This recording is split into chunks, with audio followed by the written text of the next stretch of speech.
rasa di lidah manusia ternyata jauh lebih kompleks daripada yang kita kira.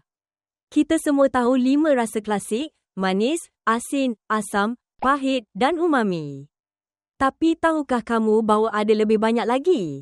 Ada rasa metalik yang bisa muncul setelah konsumsi obat atau mimisan disebabkan oleh interaksi ion logam dengan protein lidah. Lalu, ada juga rasa lemak. Ternyata, lidah kita punya reseptor khusus untuk mendeteksi lemak yang menjelaskan kenapa makanan berlemak terasa begitu nikmat. Dan yang menarik, rasa pedas itu bukan rasa, melainkan rasa sakit. Cabai mengaktifkan reseptor panas dan nyeri, itulah sebabnya kita bisa berkeringat saat makan pedas.